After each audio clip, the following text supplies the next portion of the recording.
فأعوذ بالله من الشيطان الرجيم بسم الله الرحمن الرحيم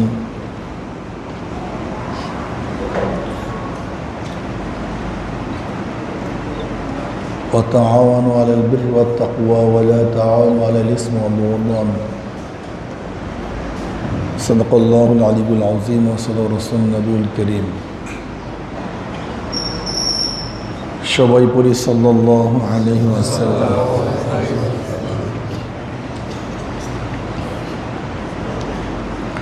আল্লাহ পাকের শুকর যে মাওলাই করিম আপনাকে আমাকে হাজারো লক্ষ মানুষের মধ্য থেকে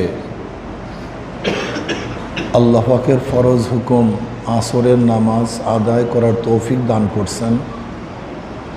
শুকরিয়া তান সবাই বলে আলহামদুলিল্লাহ।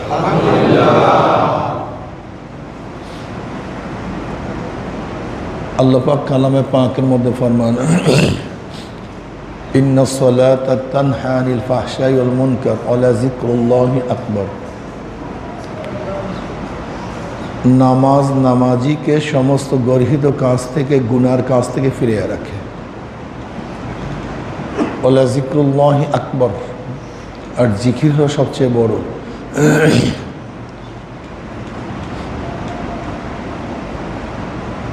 নামাজ সমস্ত গুনাহকে মিটায় দেয়।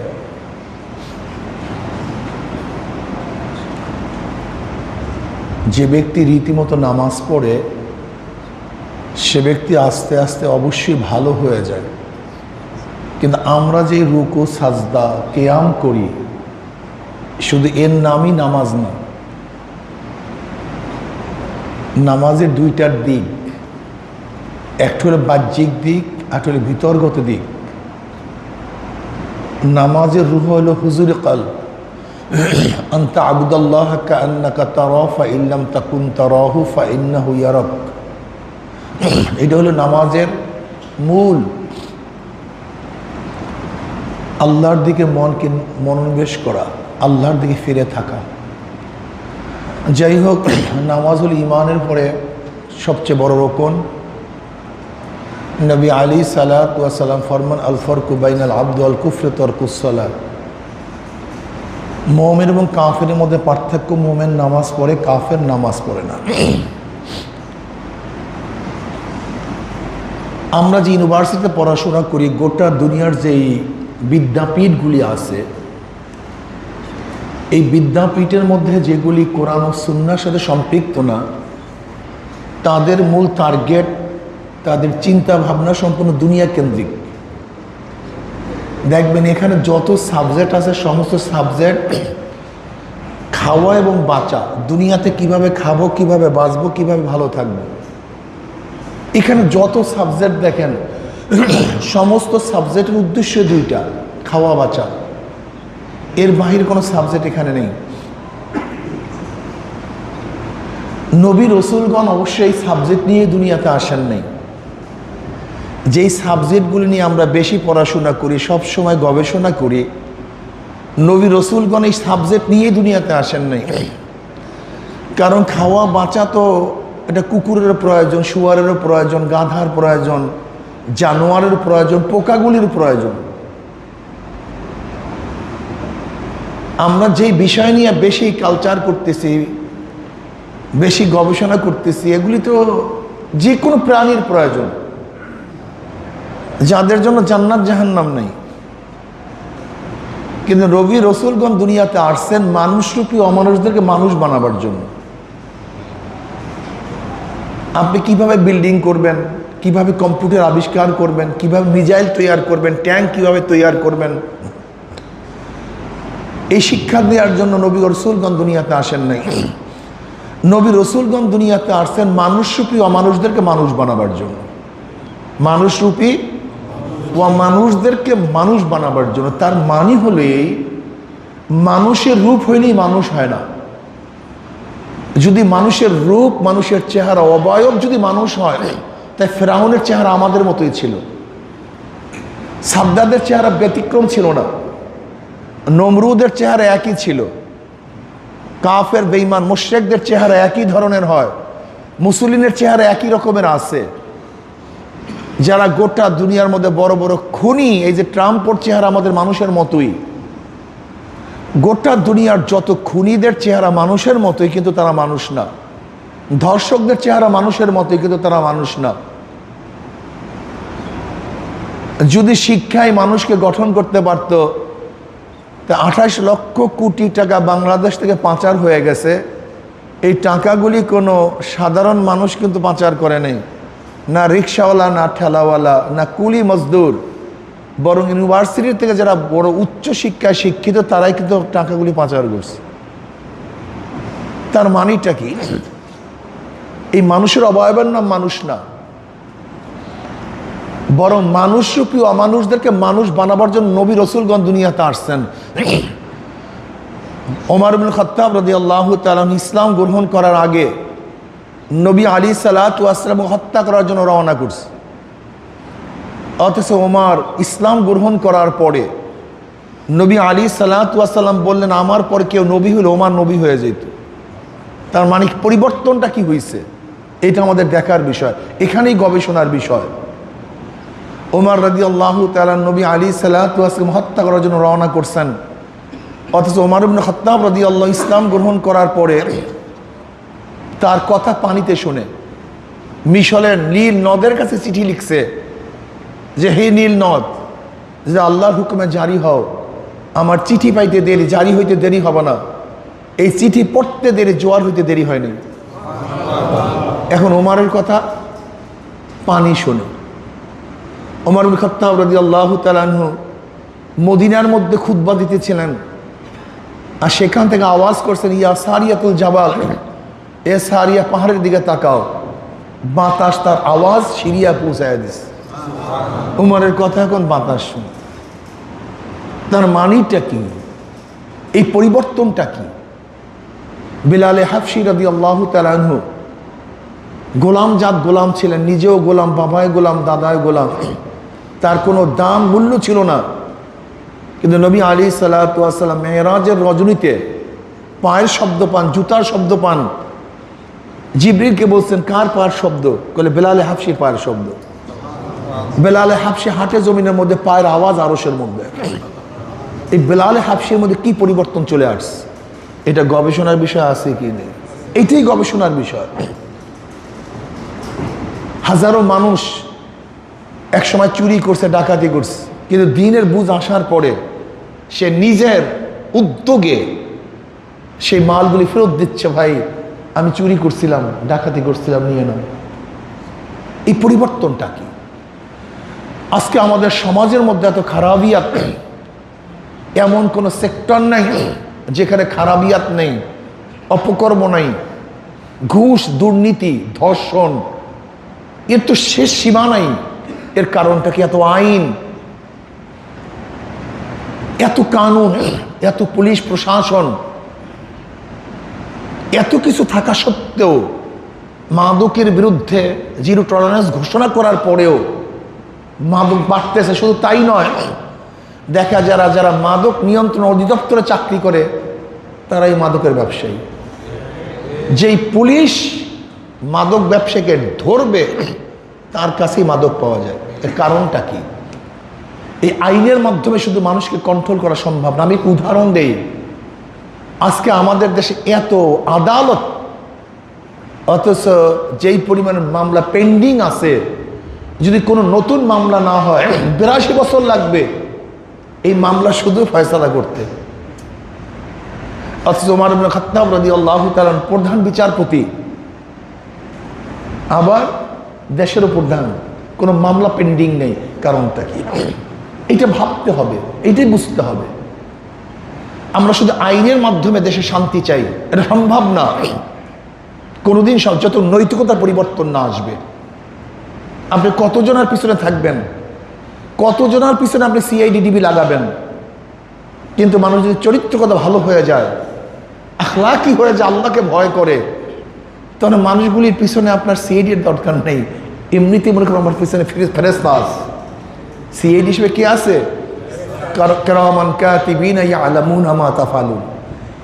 এই ভাব যদি একবার কার মধ্যে পয়দা হয়ে যায়, এই পুলিশের দরকার হবে না, নিজেকেই মনে করবো আমার পিছনে এমনি পুলিশ দাঁড়ানো আছে, এই ভাব, এই হালত। যাই হোক, নবী রসুলগণ এই মানুষরূপী অমানুষদেরকে মানুষ বানাবার জন্য দুনিয়াতে আসছেন। যে জান্নাত সম্পর্কে আমরা জানতাম না, জাহান্নামের পরিচয় আমাদের কাছে ছিল না, আল্লাহর পরিচয় ছিল না, এই নবী রসুলগণ সেই আল্লাহর সাথে বান্দাদের তাআরুফ মারিফাত সম্পর্ক স্থাপন করার জন্য দুনিয়াতে আসছেন। কুলু লা ইলাহা ইল্লাল্লাহ তুফলিহুন। যাই হোক, আপনারা যেই বিষয় নিয়ে গবেষণা করেন, এরকম অনেক বিষয় আছে আমাদের চেয়ে জানোয়ার অনেক বেশি অগ্রসর। চোখের পাওয়ার আমাদের চেয়ে এই কবুতরেরও বেশি। আপনারা আমাদের চেয়েও ভালো জানেন, এই কবুতরগুলো উপর থেকে উড়ে, আমরা একটা ধান যেরকম বড় দেখি, উপর থেকে একটা কবুতর ওই ধানটাকে ওইভাবেই দেখে। চোখের পাওয়ার কত মারাত্মক। আটলান্টিক মহাসাগর কয়েকবার পাড়ি দিচ্ছে এক একটা কবুতর। সাইবেরিয়া, অস্ট্রেলিয়ার থেকে শীতের সিজনে এই আপনাদের রংপুরও না কোন জায়গায় আসে না, ওই যে এই বিদেশি হাঁসগুলি, পাখিগুলি, হ্যাঁ আসে। ওকে কে রূপ দিছে, ম্যাপ কে দিছে, ওকে কে রাস্তা বাতাইছে? আমাদের নাবিকদের জন্য কত কিছুর প্রয়োজন, আবার কতবার রাস্তা ভুল করি, আর ওখান থেকে হাজার হাজার মাইল দূর থেকে আসে, নাই ম্যাপ, নাই নাবিক, নাই রুট। এই আপনাদের এখানে রংপুরে এই একটা এলাকার মধ্যে তার জন্য নিরাপদ, এটাও কিভাবে জানছে? একদিনও চিন্তা করছেন? একদিনও চিন্তা করি না। সমস্যাই ওই যে দুনিয়ার ব্যাপার নিয়ে সবসময় সারাদিন চিন্তা করি। একটা শ্রবণ শক্তি, কানের শ্রবণ শক্তি আপনার চেয়ে আমার চেয়ে কুকুরের অনেক বেশি, অনেক পাওয়ারফুল, মারাত্মক পাওয়ারফুল। নাকের ঘ্রাণ শক্তি তো আপনার চেয়ে আমার চেয়ে কুকুরের হাজার হাজার গুণ বেশি। কত গুণ বেশি ডাক্তাররা ভালো বলতে পারবে। এই প্যাকেটের মধ্যে কি আছে আপনার আমার নাক বলতে পারবে না, কিন্তু কুকুরের নাক বলতে পারবে এই প্যাকেটের মধ্যে কি আছে। এখানে হত্যা করার পরে আপনার আমার নাক বলতে পারবে না, কিন্তু কুকুরের নাক বলতে পারবে এখানে কে ঢুকছিল। স্টমাক শক্তি ওদের আমাদের চেয়ে অনেক বেশি। এইটা খাইতে পারি না, ওইটা খাইতে পারি না, সেইটা খাইতে পারি না। আর একটা কুকুর পচা গান্দা খাওয়ার পরে সব হজম করে, স্টমাকের কোনো সমস্যা নেই, কোনো ঝামেলা নেই, বুট বুট গুট গুট কিচ্ছু নেই, ক্লিয়ারলি। তার মানে ইন্দ্রিয় শক্তিগুলি, খাওয়া বাঁচার শক্তিগুলি আপনার চেয়ে আমার চেয়ে জানোয়ারের অনেক বেশি, যেইটা নিয়ে হাজারো কোটি কোটি মিলিয়ন ডলার ব্যয় হচ্ছে, যেইগুলি নিয়ে হাজার হাজার কোটি কোটি মিলিয়ন ডলার ব্যয় হচ্ছে, এইগুলি আমাদের চেয়ে জানোয়াররা অনেক ভালো পারদর্শী। গর্ভপাতের ব্যাপারে কত হসপিটাল আর জঙ্গলের মধ্যে হাজার হাজার জানোয়াররা গর্ভপাত করতেছে, কোনো সমস্যা নেই, একেবারে ক্লিয়ারলি। সবই ওদের ভালো, বাচ্চা পালনের দিক থেকে ওরা আমাদের চেয়ে অনেক ভালো। যেই জিনিসগুলো নিয়ে গবেষণা করি আমাদের চেয়ে জানোয়ার অনেক বেশি আগ্রসর, যে আপনি চিন্তাও করতে পারবেন না, অনেক অনেক অনেক বেশি। যাই হোক, এদিকে আমি যাব না। কিন্তু আমরা মানুষ যে জিনিসের মাধ্যমে সেটি নিয়ে চিন্তাই করি না। আমাদের মূল দর্শনটা কি? গায়েবের ব্যাপারে আমাদের গবেষণা করা। এই গায়েবের ব্যাপারে জানার ক্ষমতা একমাত্র আল্লাহ পাক মানুষকে দিছে, অন্য কোনো জানোয়ারকে দেয় নাই। গায়েব পঞ্চেন্দ্রিয়র মাধ্যমে যা দেখা যায় না, ঘ্রাণ নেওয়া যায় না, শোনা যায় না, স্বাদ গ্রহণ করা যায় না, স্পর্শ করা যায় না, এমন জিনিসের নাম গায়েব। আর এই গায়েব সম্পর্কে বোঝার ক্ষমতা একমাত্র আল্লাহ পাক মানুষকে দিছে, অন্য কোনো জানোয়ারকে দেয়নি। এর জন্যই মানুষ দামি, মানুষ এর জন্যই দামি। আল্লাহ আছেন, আমরা পঞ্চ ইন্দ্রিয়ের মাধ্যমে দেখি না, কবের আযাব পঞ্চ ইন্দ্রিয়ের মাধ্যমে জানি না, দেখি না, কিন্তু এলেম অবশ্যই আছে। এটা বুঝার ক্ষমতা আল্লাহ পাক কাকে দিছে? এই মানুষকে দিছে। এর জন্য মানুষ দামি, এর জন্য মানুষ জান্নাতি, এর জন্য মানুষ জাহান্নামী। যাই হোক, দুনিয়ার মধ্যে বিশ্বাসকে কেন্দ্র করে হাজারো ধরনের মানুষ আছে। বিশ্বাস, আমি বিশ্বাস করি ডেমোক্রেসি একমাত্র মুক্তির পথ, এরকম স্লোগান দেয় না? আমি বিশ্বাস করি কমিউনিজম একমাত্র মুক্তির পথ, এরকম বলে না কেউ? আমি বিশ্বাস করি সেকুলারিজম একমাত্র মুক্তির পথ, এরকম আওয়াজ শোনেন না? আমিও বিশ্বাস করি একমাত্র ইসলাম মুক্তির পথ। তোমার বিশ্বাস নিয়ে কোনো সমস্যা নেই, কিন্তু আমার বিশ্বাস নিয়ে তোমার এত সমস্যা কেন? বুঝতে পারিনি। ইউনিভার্সিটির সামনে যদি কেউ বলে আমি কমিউনিজমে বিশ্বাসী, কমিউনিজম কায়েম হলে এইটা হবে সেইটা হবে, হ্যাঁ সাধুবাদ, খুব স্মার্ট ছেলে। আমি বিশ্বাস করি ডেমোক্রেসি, হ্যাঁ খুব ভালো ছেলে। আমি বিশ্বাস করি সেকুলারিজম, হ্যাঁ খুব ঠিক আছে, আধুনিক। কিন্তু আমি যখনই বলি আমি বিশ্বাস করি ইসলাম, বলে এটাই জঙ্গি। আজীব ব্যাপার। তুমি একটা বিশ্বাস করো, আমি একটা বিশ্বাস করি, তোমার বিশ্বাসে সমস্যা হয় নাই, আমার বিশ্বাসে তোমার সমস্যা কেন? তার মানে এখানে সমস্যা সৃষ্টি করা হয়, এটা হলো আসল কথা। একজন সেকুলার দেখবেন বড় দাড়ি রাখছে, মোষ এত বড় রাখছে, চুল এত বড় রাখছে, কোনো সমস্যা নেই। কিন্তু একজন মুসলমান যখন ঠিক মতো দাঁড়িয়ে রাখবে, এই সমস্যা। কি আজীব এক সমস্যা, আমি কথাটা বুঝাতে পারিনি। একজন সেকুলার এই হাফ প্যান্ট পরে ঘুরবে, কোনো সমস্যা নেই, কিন্তু আমি জুব্বা পরলি সমস্যা। ঘটনা কি? তোমার হাফ প্যান্টে যদি সমস্যা না হয়, আমার ফুল প্যান্টে তোমার সমস্যা হবে কেন? এটা বলো তো, কি আশ্চর্য বিষয়। তুমি পুরুষ হয়ে যে ধরনের চুল রাখো তাতে কোনো সমস্যা নাই, আমি সুন্নাত অনুযায়ী চুল রাখে তোমার সমস্যা হবে কেন? তুমি সেকুলার হয়ে উলঙ্গ অবস্থায় মেয়ে লোক বের হলে কোনো সমস্যা নাই, তা আমি বোরকা পরলে সমস্যা হবে কেন? আমি কথাটা বুঝাতে পারি নাই। তুমি যদি উদারপন্থী হও, তা আমাকে উদারপন্থী মানো না কেন? তার মানে সমস্যা সৃষ্টি করা হয়। আমি প্রশ্নগুলি কথাটা বুঝতে পারছি তো? আসলে মূল প্রশ্ন কি করা হয়? সৃষ্টি করা হয়। এই সৃষ্টি কারা করে? আমার দুশ্মনরা। আজকে দেখবেন আমার মুসলমান সন্তানদেরকে শিক্ষা দেওয়া হয়, তুমি উদার, তুমি উদার, তুমি সেকুলার, এটা মাথার মধ্যে ঢুকানো হয়। তার মানে ওর মাথার থেকে ঈমান এবং ইসলামকে চিরতরে বিদায় দেওয়ার জন্য একটা শব্দহীন করা হয়, পুশিং করা হয়। এইমাত্র যে উদাহরণগুলি দিচ্ছি তাদের কোনো সমস্যা নেই।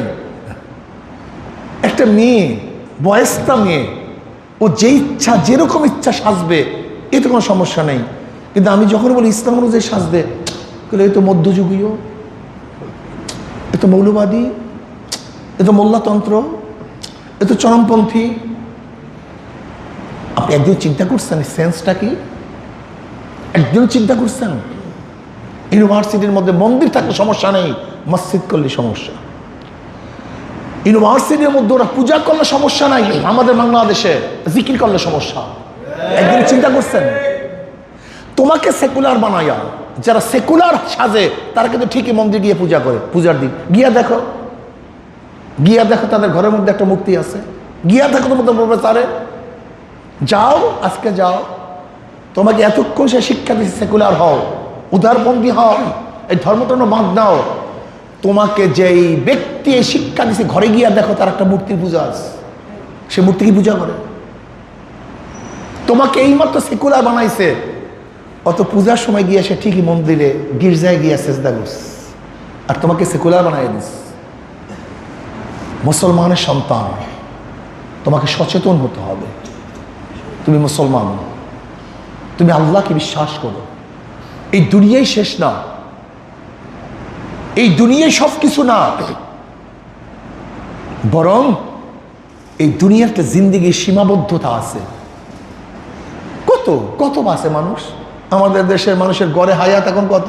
70 নাকি একটু বাড়ছে মনে হয় গড়ে হায়াত, 60 বা 70, 65 গড়ে হায়াত, 65 গড়ে হায়াত 65। অথচ এই 65 বছর হায়াতের জন্য আপনারা পড়াশোনা করেন 30 বছর। এক ব্যক্তি অনার্স, মাস্টার্স, ডক্টরেট করতে 30-32-এর আগে কেউ বের হতে পারে না। অনার্স, মাস্টার্স, তারপর কি ডক্টরেট। 32-33-এর কমে তো প্রস্তুতি আসে না, 35-36 বছর লাগে ডক্টরেট করতে গেলে। তা থাকে কয়দিন কম তো 66 বছরে। এরপর বিবাহ শাদী, এরপর চাকরি, যখন ওটা আরাম করবেন তখন আর কাজ নেই, কারবার শেষ। এই জিন্দিগির জন্য জীবনটাকে শেষ করছি, কিন্তু যেই জিন্দিগির শুরু আছে শেষ নেই, সেই জিন্দিগির জন্য আপনি কতটুকু সময় দিলেন আমাকে বলেন তো? কি চিন্তা ভাবনা করছেন? এর জন্য আমি আমার মুমিন মুত্তাকিন সালিহিন আবিদিন কানিতিন যারা আল্লাহকে বিশ্বাস করেন তাদের ব্যাপারে আমার ছোট্ট একটা কনসেপ্ট, এটা মনে রাখবেন, একটা আল্লাহর ওয়াস্তে এই কনসেপ্টটা কোনোদিন ভুলবেন না। শুধু একটা কনসেপ্ট, সেটা কি? আপনার ভাই, আপন ভাই, সে ইউনিভার্সিটিতে ভর্তি হয় নাই, কিন্তু আপনি ইউনিভার্সিটিতে ভর্তি হয়েছেন, বলেন তো তার চাল চলন ওঠা বসা সমান হবে না ভিন্ন হবে? কারণটা কি? আপনি একটা নিয়ন্ত্রণের মধ্যে আছেন। আপনার বহুত কাজ, এই পরীক্ষা, এই এক্সাম, এই আমার লেখা, এই ক্লাস, বিভিন্ন ঝামেলা আছে আমার, কিন্তু আমার ভাই কিছু নেই। ঠিক যারা মোমেন না আর যারা মোমেন, যারা মুসলমান না আর যারা মুসলমান, এদের মধ্যে কাজকর্মের পার্থক্য হওয়ার দরকার আছে কি নেই? শুধু এতটুকু মনে রাখেন, আপনার মোমেন, ও মোমেন না। আপনার ছাত্র, ও ছাত্র না। আপনি মুসলমান, ও মুসলমান না। আপনি একজন গায়বী মুসলিমের সাথে তুলনা করবেন নিজেকে?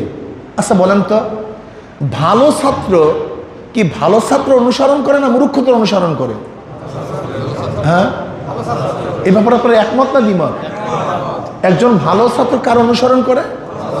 তা আপনি একজন মুমিন কার অনুসরণ করতেছেন? আশ্চর্য বিষয়। একজন ভালো ছাত্র যেরকম মূর্খ মানুষের অনুসরণ করে না, একজন ভালো ছাত্র কখনো কোনো অবস্থায় যে ছাত্র না তার অনুসরণ করে না। একজন মুমিন হয়ে আপনি একটা বেঈমান অনুসরণ করতেছেন কেন? একটা কাফের অনুসরণ করতেছেন কেন? একটা মুশরিকের অনুসরণ করতেছেন কেন?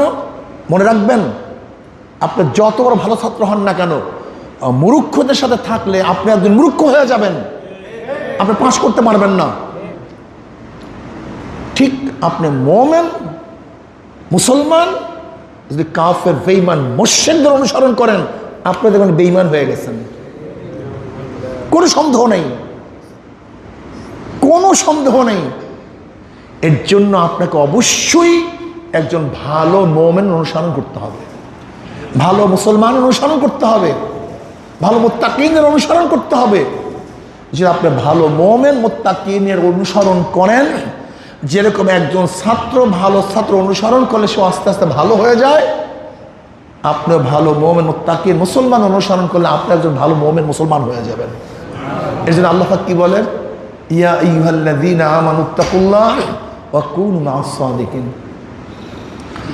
দেখেন শয়তানের কাজটা কি? আল্লাযী ইউওয়াসউইসু ফি সুদুরিন নাস মিনাল জিন্নাতি ওয়ান নাস। ওর কাজই ওয়াসওয়াসা দেয়া, ওর কাজই ওয়াসওয়াসা দেয়া। এই শয়তান মনের মধ্যে শুধু ওয়াসওয়াসা দিবে, এইটা লাগবে না, সেইটা লাগবে না, এইটার দরকার নাই, সেইটা দরকার নাই, এইটা কেন, ওইটা কেন, সেইটা কেন। ওর কাজই ওয়াসওয়াসা দেয়া। আল্লাযী ইউওয়াসউইসু ফি সুদুরিন নাসি মিনাল জিন্নাতি ওয়ান নাস। এই দুই ধরনের শয়তান। যেই শয়তান, মানুষ শয়তান, আপনাকে আমাকে শুধু ওয়াসওয়াসা দিবে, এই ওয়াসওয়াসার থেকে অবশ্যই আপনাকে আমাকে বাঁচতে হবে। অকুন মা সাদিকিন, নেককার আল্লাহওয়ালাদের সম্পর্ক থাকতে হবে। যাই হোক, জুলাই যুদ্ধ কেন হয়েছিল? বৈষম্য বিরোধী আন্দোলন হয়েছিল। বৈষম্য বিরোধী, যেখানে বৈষম্য থাকবে না, সব জায়গায় বৈষম্য দূর। কি কথা ঠিক না? আজকে এই বৈষম্য দূর এখনো হয় নাই। কাজে বৈষম্য যতদিন পর্যন্ত দূর না হবে ততক্ষণ পর্যন্ত আন্দোলন থামবে না ইনশাআল্লাহ।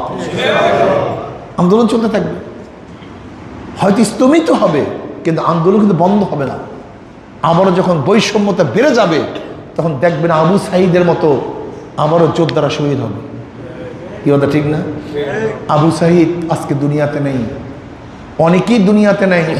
আমরাও রাস্তায় ছিলাম, আল্লাহ হয়তো আমাদেরকে রাখছেন। তারাও রাস্তায় ছিল, তারা নাই, আমরা তাদের জন্য দোয়া করব। আমি ছাত্রদের বলবো, আসুন শুধু মাথার মধ্যে একটা ঢুকান, আমি একজন মুমিন, একজন মুসলমান। যেরকম একজন ছাত্রের সব সাবজেক্টে ভালো রেজাল্ট করলে সে ভালো ছাত্র, ঠিক একজন মুসলমানের সব সাবজেক্টে ভালো আমল করলে সে একজন ভালো মুসলমান। কথাটা বুঝাতে পারবে কি? কথাটা ক্লিয়ার বুঝাতে পারছে? একজন ছাত্রের সব সাবজেক্টে যখন ভালো রেজাল্ট করে তখন সে ভালো ছাত্র। একজন মুসলমানও যখন তার প্রত্যেকটা সাবজেক্টে ভালো রেজাল্ট করে, ভালো আমল করে, সে তখন একটা ভালো মুসলমান। আর আল্লাহ পাক কি বলছেন? ওয়ালা তামুতুন্না ইল্লা ওয়া আনতুম মুসলিমুন। খবরদার মুসলমান না হইয়া কেউ মরিও না। আল্লাহ পাক আমাকে এবং আমাদের সবাইকে মুসলমান হয়ে মৃত্যুবরণ করার তৌফিক দান করেন। আর ছাত্র বন্ধুদেরকে বলবো, এক পরিবেশে থাকেন, এই পরিবেশের মধ্যে দিনদার নেককারদের পরিবেশ খুবই কম, নগণ্য। এর জন্য যেখানে নেককার আল্লাহওয়ালা পাবেন তাদের সোহবাতে কিছু সময় দেওয়ার চেষ্টা করবেন। রাজি আছেন ইনশাআল্লাহ? ইসলামী ছাত্র আন্দোলনের পক্ষ থেকে আজকে আয়োজন করা হয়েছে। ইসলামী ছাত্র আন্দোলন বাংলাদেশ জুলাই বিপ্লবে সবচেয়ে বেশি ভূমিকা পালন করেছে, অনেক ভূমিকা পালন করেছে। আমাদের বহু ছাত্র শহীদ হয়েছে। আমরা তাদের জন্য দোয়া করব, আমার জন্য দোয়া চাই। আল্লাহ যেন ইসলামের উপরে জিন্দা রাখেন, ঈমানের সাথে কবুল করেন এবং সবাইকে দিনদার নেককার হিসেবে আল্লাহ পাক কবুল করেন। খাস করে মুসলমান সন্তানদেরকে আল্লাহ পাক ইসলামের পরিপূর্ণ বুঝ দান করেন। এটি সবচেয়ে বড় সমস্যা। আমাদের মাথার মধ্যে আমাদেরকে সেকুলার বানাবার জন্য হাজারো প্রজেক্ট চালু আছে, কিন্তু আমাদেরকে মুসলমান বানাবার জন্য ইউনিভার্সিটির মধ্যে কোনো প্রজেক্ট চালু নেই, কোনো প্রজেক্ট নেই। আল্লাহ আমাদের সবাইকে খাঁটি মুসলমান হওয়ার তৌফিক দান করেন। আল্লাহুম্মা আমিন। ربنا ظلمنا أنفسنا وإن لم تغفر لنا وترحمنا لنكونن من الخاسرين ربنا آتنا في الدنيا حسنة وفي الآخرة حسنة وقنا عذاب النار। আল্লাহ আমাদের গুনাহ খাতা মাফ করে দেন। আল্লাহ গুনাহ খাতা মাফ করে দেন। আল্লাহ গুনাহ থেকে বাঁচিয়া থাকার তৌফিক দান করেন।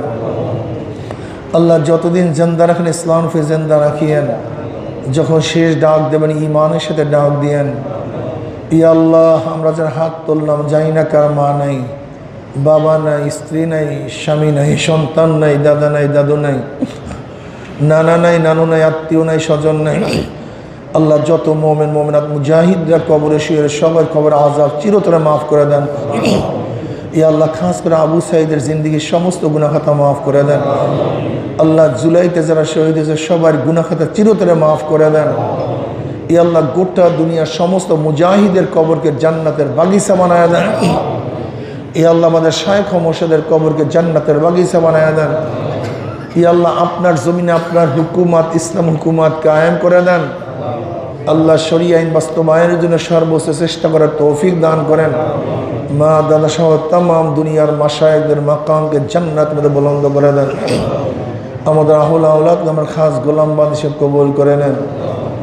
রব্বির হামহুমা কামা রাব্বায়ানি সগীরা।